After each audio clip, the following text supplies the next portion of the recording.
What's up, Toy Fam, and welcome back to your Superhero Saturday episode. And this is our fourth of the Marvel Legends Nemesis wave here on your Totally Cool channel. And thank you for seeing us again. And like I said, this is the fourth episode of this wave. We are down to 3 more after this, and then you've got the Build-A-Figure. All right, so we were done with Fabian Cortez.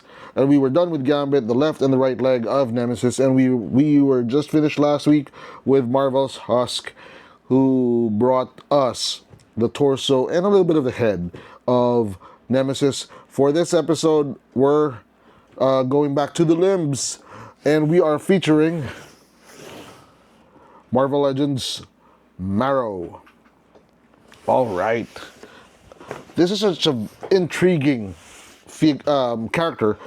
She's a member of the Morlocks, a community of outcasted mutants, and Marrow has a very, very interesting mutation. She can manipulate bone growth, so it can stick out of her. It can make her bones larger, stuff like that. And I think she was part of the Marvel vs. Capcom 3.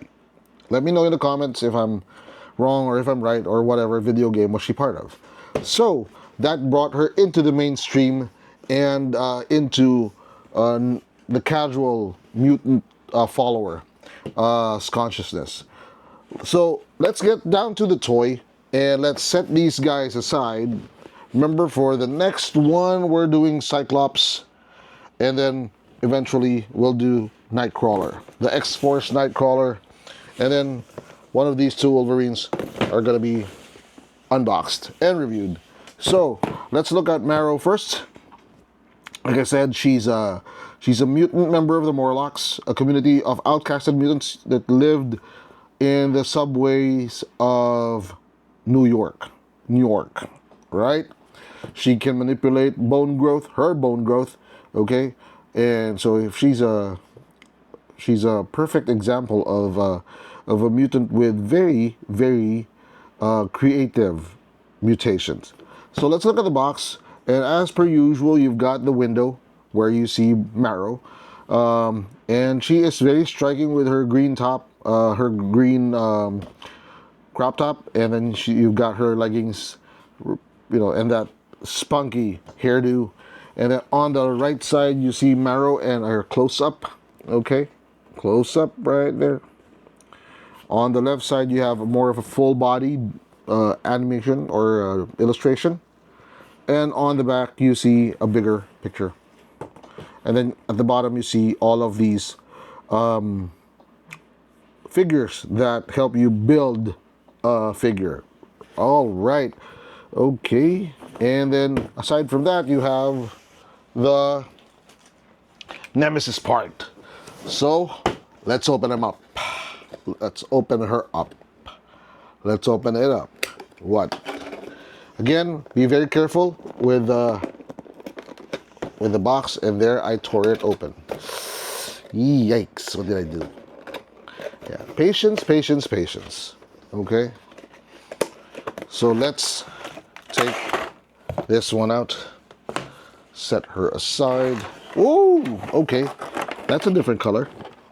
She's not as drab and as dull as the others, and it's pretty amazing. Okay, coming from the back, you've got a very nice situation, and I love the way the colors pop. All right, let's do a close-up of what comes with her.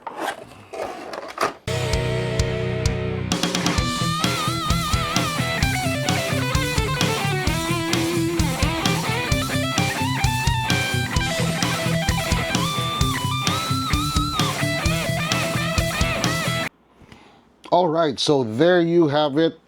Everything that came with the figure, and we still have a couple of things that we detach these.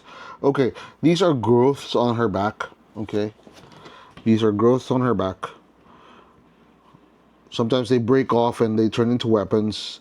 She can also increase the bone growth on her spine for added protection. And some kind of a natural armor. I'm pretty sure uh, she can also create claws like Wolverine did when he had bone claws. But yeah, these are her weapons. You can put both of these in her hands. Can you? Can you? So these are pretty flexible, pretty bendy. So it doesn't matter if hands are quite stiff, but yeah, just takes a bit of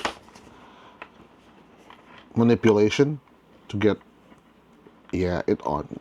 The trick is you can pull the grip out. Okay, you can pull it out a little bit like that. Let me show you from the top, like that, and it makes room for the weapon. There we go. Nice. Yikes. Scary. Scary. Yeah. Okay. We're not going to do a full-on articulation review like we did in the past because they're pretty much the same. Only distinct thing about this is the waist twist. It does not have a distinguished waist because of the V cut on the waistband of the leggings or on the bottom part. But then again, you still have the flexibility or the mobility in the knees and in the ankles. Okay, so the legs really compensate for whatever stability is lost because of the waist. Very minimal ab crunch because of these protrusions here, but overall, it's a pretty standard. Articulation. Now, they do come with alternate hands, so you can pose them with a weapon in one hand, kung fu chop, so to speak, and the other one is in a fist. So that adds to the playability. Let's do a full-on toy review. All right. Out of the box, I mean, in the box, it wasn't as striking, say, as Marrow or as Husk. I'm sorry, because the white things on her back you can't really see them as clearly as when they're out. But now that she's out of the box, she's a pretty imposing figure. I like the way that these bones sticking out of her back are all different shapes. They're not generic. They have their own personality, if you would call them that, a different distinction. And yeah, you can't remove them. They're stuck on there, and I don't think you really need to. But these weapons are going to compensate for that, you know. But they're pretty individual in each of their look.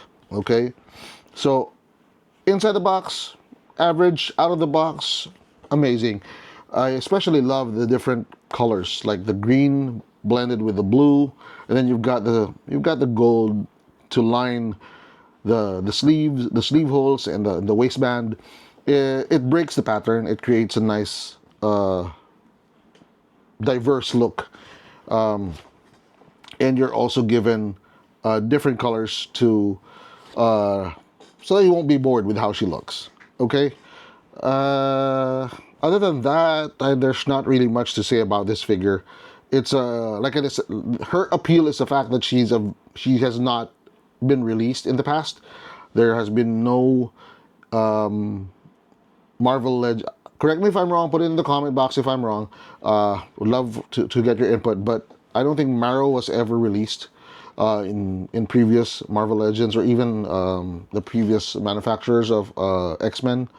But she is a very interesting character, so that makes this figure appealing.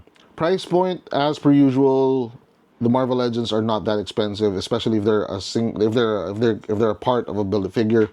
The real appeal of the Build-A-Figure is that they come in different colorways, or they add a couple of obscure characters in there to make it more interesting. But the real piece of the real appeal of the Build-A-Figure is to have that large figure to build at the end. So it's an average price. It's you can get it probably on sale once if somebody wants to break the set, but it's cheaper to get as part of the set. Okay, shelf appeal. Like I said, Marrow is a very unusual character. She's not mainstream, so she does not come in individual packs, or she does not come in superhero packs. But If you're a diehard X-Men fanatic, then you would definitely want to get your hands on her. So shelf appeal is part of her shelf appeal is the fact that she's unique, and she's rarely, if not, the only release in the recent history of Hasbro. Okay, now as far as the look overall, I don't see anything glaringly wrong with her. I actually see the bone growth on the knees and on the bottom of the chest and on the back as pretty cool accents. So let's do a final toy review. Is she not cool? Is she cool? Is she totally cool? Whew. 5, 4. Tell me what you think. 5, 4, 3, 2, 1. I think she's cool. I think she's cool. I understand that there's a distinction between her and Gambit, and I want to go back to Gambit in a bit. I don't know why she could get alternate hands, and she's got all of these accents with her, and Gambit cannot even get a throwing card. See, what makes her cool is the fact of because of she's cool because of two things. Number one, she's a very rare figure, probably the first one to come out. Number two, she's got accessories. She's got these nice little weapons that were actually part of her mutation. So that builds the character. Okay, that enhances the character. Downside is not a lot of people know her. And I don't even know if this is her original costume. I don't know if there would be other Morlocks to come out. But she can be a part of an X-Men sub-team. So that's why she's not totally cool, but she's not cool. She's officially cool. So with that, we thank you for watching us until the end of the video. Hope to see you on our next videos as we complete the Marvel Legends Nemesis Wave Build-A-Figure. And don't forget to hit like if you like this kind of content, if you like this kind of episode, or if you like toys in general. Smash that subscribe button so that you'll be part of our ever-growing toy family, and hit that bell button so you would be notified for any new content that we're coming out with. Follow us on Facebook and TikTok, and don't forget, toys are not just cool, they're totally cool. So happy collecting. Bye bye.